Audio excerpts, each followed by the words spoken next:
Hello बच्चों, good morning. Class 10 subject science, Astuna Devi Balika inter college सीसोटा Ballia.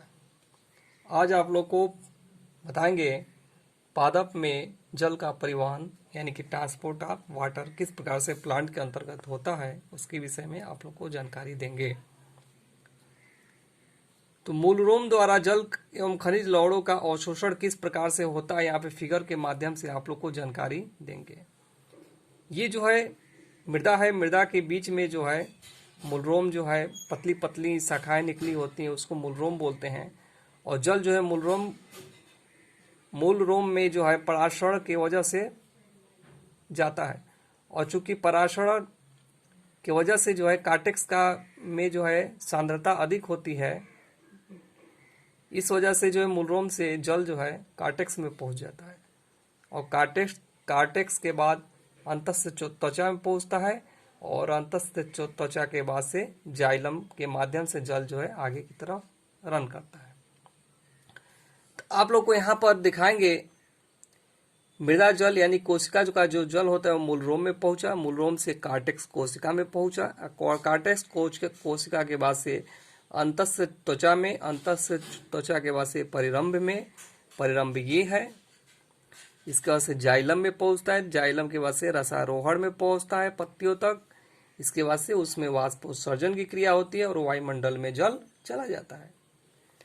अब यहाँ पर आप लोगों को दिखाएंगे पौधों की जड़ें भूमि के अंदर होती हैं तथा इनसे अनेक शाखाएं निकलती हैं। शाखाओं का यह जाल भूमि के अंदर फैला रहता है। चूंकि देखते हैं कि जो जड़ें होती हैं भूमि के अंदर होती हैं और इनमें जो है कई प्रकार की शाखाएं जो है निकली रहती हैं।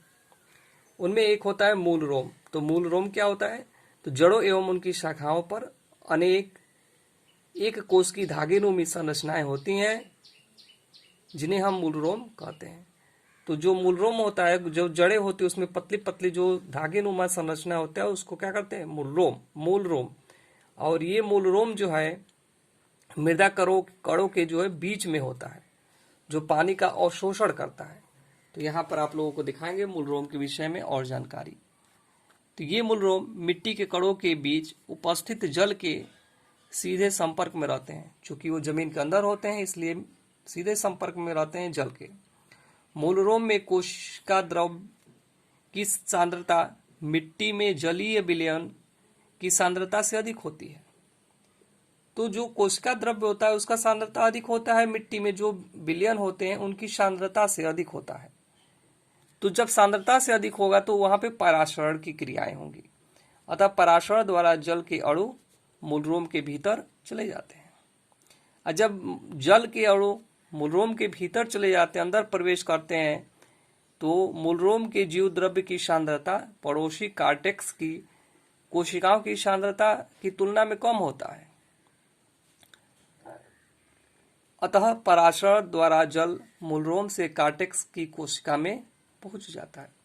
अब चूंकि यहाँ पे देखेंगे कि जैसे ही मूलरोम में जल प्रवेश किया पराशरण के वजह से, तो आगे जो कार्टेक्स है उसमें जो है सांद्रता अधिक हो गई, जिसके वजह से जल जो है कार्टेक्स में पहुंच गया।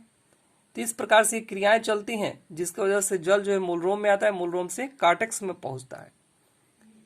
और इस प्रकार एक कोशिका से दूसरी कोशिका, फिर तीसरी कोशिका आदि में चलकर यह जल अंतस्थ त्वचा तक पहुंचता है और यहां से जाइलम वाहिकाओं में पहुंच जाता है। तो इसमें देखेंगे कि पराशरण दाब के कारण मृदा जल का अवशोषण जो है सक्रिय अवशोषण कहलाता है। अब यहाँ पे प्रश्न बनता है कि पराशरण दाब की वजह से जब मृदा में से जल का अवशोषण मूलरोम में हो रहा है, मूलरोम से कार्टेक्स में पहुंच रहा है, कार्टेक्स से जो है अंतस्थ त्वचा में पहुंच रहा है, अंतस्थ त्वचा से जब जाइलम में पहुंच रहा है, तो इसी को हम लोग बोलते हैं सक्रिय अवशोषण। अगला जो होता है निष्क्रिय अवशोषण। तो निष्क्रिय अवशोषण का अर्थ ये होता है कि वृक्षों में जल का अवशोषण सामान्यतः वाष्पोत्सर्जन खिंचाव के कारण होता है, जिसे निष्क्रिय अवशोषण कहते हैं। अब यहाँ पर आप लोगों को बताएंगे पराशरण यानी कि ऑस्मोसिस के विषय में।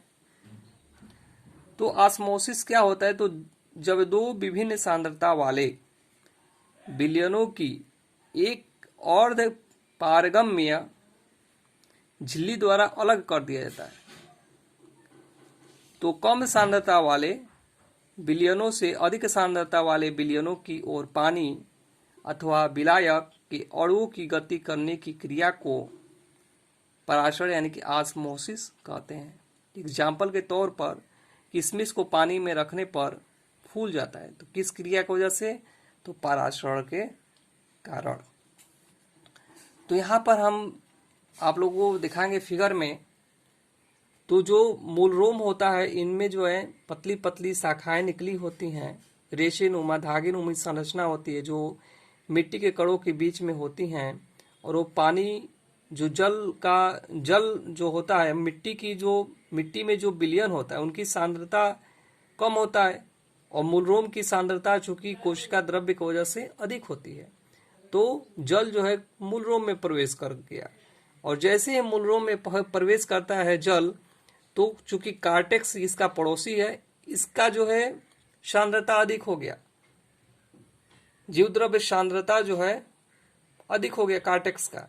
तो जैसे ही इनमें सांद्रता अधिक हो जाती है तो मूलरोम जो है अपना जो जल है कार्टेक्स को दे देता है, और कार्टेक्स में पहुंचने के बाद पुनः जो है ये अंतस्थ त्वचा में पहुंच जाता है, और अंतस्थ त्वचा में पहुंचने के बाद से ये जल जो है जाइलम को प्राप्त हो जाता है, और जाइलम के द्वारा रसारोहण में पहुंचता है, और रसारोहण के द्वारा जो है वाष्पोत्सर्जन की क्रियाएं होती हैं, पत्तियों में रंध्र के माध्यम से जल का वाष्प बनकर ऊपर उड़ जाता है, जिसको हम लोग वाष्पोत्सर्जन बोलते हैं, और फिर जो है यह वायुमंडल में चला जाता है।